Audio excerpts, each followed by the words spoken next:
And it's like, these guys, that's their fucking life. Like, their life is spent Monday to Thursday burying themselves. Then they got a Friday to travel, and if it's across the country, you're dealing with like a 3 hour time difference.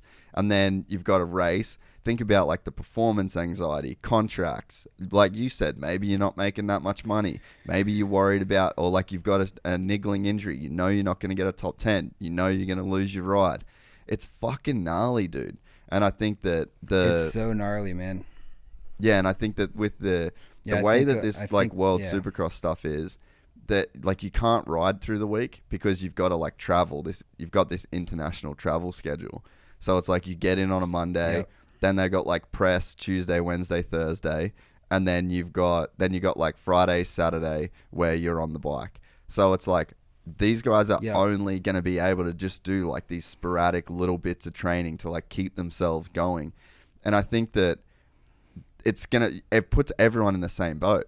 So now everyone's like building their program around doing this like gnarly off season, getting in shape, and then you just know that once you're on the road for this series, you're just not going to be able to ride all the time, and you're not going to be exposed to the same risk. And it's like Daniel Ricciardo ain't in an F1 car 7 days or 4 days a week and then racing on the weekend. Jack Miller's not on a MotoGP bike 4 days before the race and then racing on the weekend. You know, like it's a way more like normal schedule.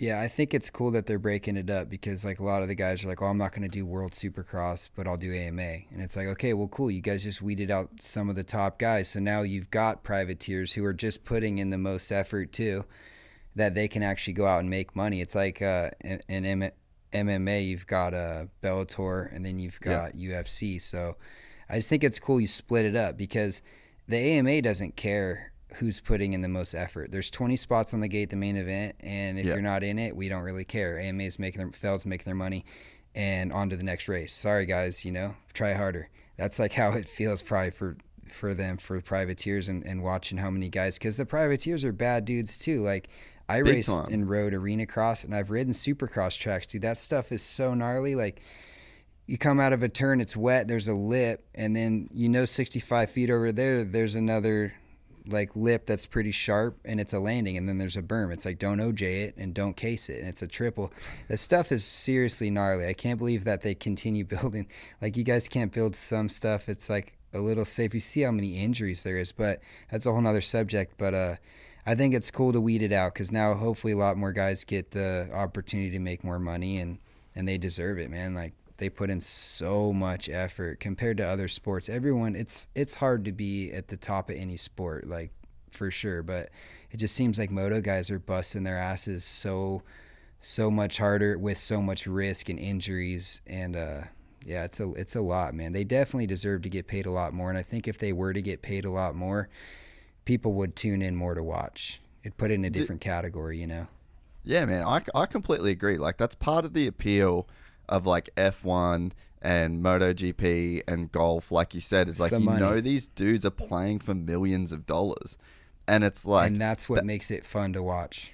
Yeah. 100%, man. And I watched this thing like all ball sports. It's 50% pro payback to ball sports. So baseball, soccer, football. It's all 50% of what I think the stadium makes or something. But it's 50% payback.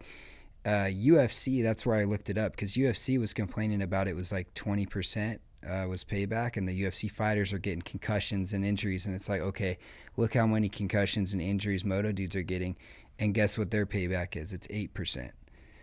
So it's like, dude, that ain't even close. Like Feld and these guys are making a killing, and we looked it up. Like you can calculate it. Look how many seats are in the Angel Stadium, and look how many seats are filled.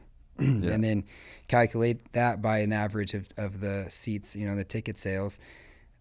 Feld makes the money off ticket sales. They got to hire their flaggers and stuff and the TV, and I'm sure they have a decent overhead, but the stadium makes money off the parking, and it's a math equation. It's not that hard to look it up. Yeah. And then the riders are getting what? $200,000 is the payback for 40 spots at the main events. It's like 8%. It's nothing.